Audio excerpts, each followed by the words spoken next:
Ukraine യുദ്ധത്തിൽ വെടിനിർത്തൽ കരാറാകാതെ Trump Putin കൂടിക്കാഴ്ച അവസാനിച്ചു. അലാസ്കയിൽ 2.5 മണിക്കൂർ നീണ്ട ചർച്ചയ്ക്കൊടുവിൽ സംയുക്ത വാർത്താസമ്മേളനം നടത്തിയ നേതാക്കൾ ചർച്ചയിൽ വലിയ പുരോഗതിയുണ്ടെന്ന് മാധ്യമപ്രവർത്തകരെ അറിയിച്ചു. വിശദാംശങ്ങൾ യുക്രൈനുമായും യൂറോപ്യൻ യൂണിയനുമായും ഉടൻ ചർച്ച ചെയ്യുമെന്ന് അമേരിക്കൻ പ്രസിഡന്റ് ഡൊണാൾഡ് ട്രംപ് പറഞ്ഞു. യുദ്ധം അവസാനിപ്പിക്കാൻ താൽപര്യമുണ്ടെന്നും സമാധാനപാത തുറക്കുമെന്നും വ്ളാദിമിർ പുടിൻ പ്രതികരിച്ചു. തുടർ ചർച്ചയ്ക്കായി റഷ്യയിലേക്ക് ട്രംപിനെ പുടിൻ ക്ഷണിച്ചു.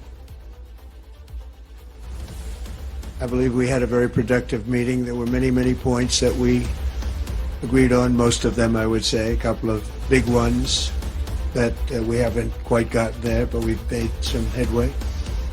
So there's no deal until there's a deal. I will call up NATO in a little while. I will call up the various people that I think are appropriate, and I'll of course call up President Zelensky and tell him about today's meeting. It's ultimately up to them. They're going to have to agree with what Marco and Steve and some of the great people from the Trump administration who've come here. B K Suhail international ഡെസ്കിൽ നിന്ന് ചേരുന്നു. സുഹൈൽ, ഈ ചർച്ചയുടെ പരിണിതി എന്തായിരുന്നു? ട്രംപും പുടിനും തമ്മിലുള്ള കൂടിക്കാഴ്ച നടക്കുമ്പോൾ ഒരു ഡീലിലേക്ക് പോകുമോ, യുക്രൈൻ യുദ്ധം അവസാനിപ്പിക്കുന്ന ഒരു കരാറിലേക്ക് പോകുമോ എന്നുള്ളത് തന്നെയായിരുന്നു എല്ലാവരുടെയും ശ്രദ്ധ. കാരണം കരാറിൽ എത്തിയിട്ടില്ല എങ്കിൽ പലതരത്തിലുള്ള ഭീഷണികൾ ട്രംപ് മുഴക്കിയിരുന്നു. പക്ഷേ ഈ ചർച്ച അവസാനിച്ച് സംയുക്ത വാർത്താ സമ്മേളനം കൂടി കഴിയുമ്പോൾ അത്തരമൊരു ഡീലില്ല എന്ന് ട്രംപ് തന്നെ പ്രഖ്യാപിക്കുകയാണ്. അപ്പോൾ ആത്യന്തികമായി ഈ ചർച്ച ഫലം കണ്ടില്ല, പ്രത്യക്ഷത്തിൽ ഫലം കണ്ടില്ല എന്ന് തന്നെ നമുക്ക് പറയേണ്ടി വരും.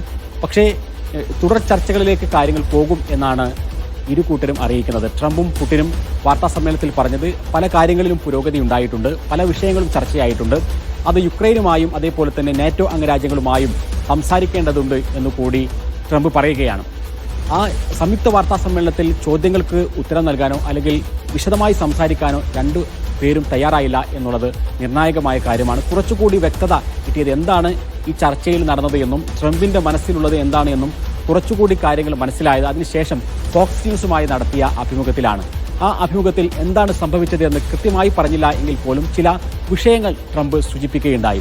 അതെങ്ങനെയാണ്, ഒരു വലിയ കാര്യമാണ് ഈ ഒരു ചർച്ചയിൽ നിന്ന് ഒരു കരാറിലേക്ക് എത്തുന്നതിൽ തടസ്സമായത് എന്നാണ് ട്രംപ് പറഞ്ഞത്.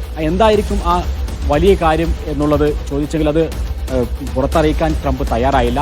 പ്രധാനമായും നമ്മൾ മനസ്സിലാക്കുന്നത് രണ്ട് കാര്യങ്ങളാണ്. ഒന്ന്, പുടിൻ തന്നെ ആ വാർത്താ സമ്മേളനത്തിൽ പറഞ്ഞ കാര്യമാണ്, യുക്രൈനുമായി ഞങ്ങൾക്ക് നല്ല ബന്ധമാണ്, യുക്രൈനെ സഹായിക്കണം എന്ന് തന്നെയാണ് റഷ്യയുടെ താല്പര്യം. പക്ഷേ അവിടെ ഞങ്ങൾക്ക് ചില പ്രശ്നങ്ങളുണ്ട്, അതിലേറ്റവും പ്രധാനം സെലൻസ്കി ഭരണകൂടമാണ് എന്ന് പുടിൻ പറയുകയുണ്ടായി. അപ്പോൾ സെലൻസ്കി ഭരണകൂടത്തെ മാറ്റി നിർത്തിക്കൊണ്ടായിരിക്കണം ഈ ചർച്ച നടക്കേണ്ടത് എന്നും സമാധാന കരാറിലേക്ക് പോകേണ്ടത് എന്നും പുടിൻ പറഞ്ഞിരിക്കാനുള്ള ഒരു സാധ്യതയുണ്ട്. രണ്ടാമത്തെ കാര്യമെന്ന് പറയുന്നത് യുക്രൈൻ്റെ പല ഭൂമിയും പല പ്രദേശങ്ങളും റഷ്യക്ക് വിട്ടുകൊടുത്തുകൊണ്ടുള്ള ഒരു ഡീലിലേക്ക് പോകണം എന്നുള്ളതാണ് പുടിൻ പറയുന്നത്. അപ്പോൾ ഇത് രണ്ടിലേതെങ്കിലും ഒരു കാര്യമായിരിക്കാം ഈ ബിഗ് തിങ് അല്ലെങ്കിൽ വലിയൊരു സംഗതിയാണ് ട്രംപിന് തടസ്സമായത്, ഈ ഒരു ചർച്ചയിലേക്ക് ഒരു ഡീലിലേക്ക് എത്തുന്നതിൽ തടസ്സമായത് എന്ന് ട്രംപ് പറയുന്നു. അതേപോലെ തന്നെ ഫോക്സ് ന്യൂസിനോട് മറ്റൊരു കാര്യം കൂടി സൂചിപ്പിച്ചു. ഇപ്പോഴത്തെ ഈ ചർച്ചയ്ക്ക് ശേഷം മറ്റൊരു ചർച്ച വരാനുണ്ട്. ആ ചർച്ചയ്ക്ക് സെലൻസ്കിയെ ചുമതലപ്പെടുത്തുകയാണ് എന്ന് ട്രംപ് പറയുന്നു. ആ ചർച്ചയിൽ സെലൻസ്കിയും പുടിനും നേരിട്ടുള്ള ഒരു ചർച്ചയാണ് ഇനി നടക്കേണ്ടത്. ആ ചർച്ചയിൽ ഞാനും പങ്കാളിയാകും എന്ന് പറയുകയാണ്. അപ്പോൾ സ്വാഭാവികമായും അത്തരമൊരു നിർണായകമായിട്ടുള്ള ഒരു കൂടിക്കാഴ്ചയ്ക്ക് നിലമൊരുങ്ങുമോ എന്നുള്ളതാണ് എല്ലാവരും ഇനി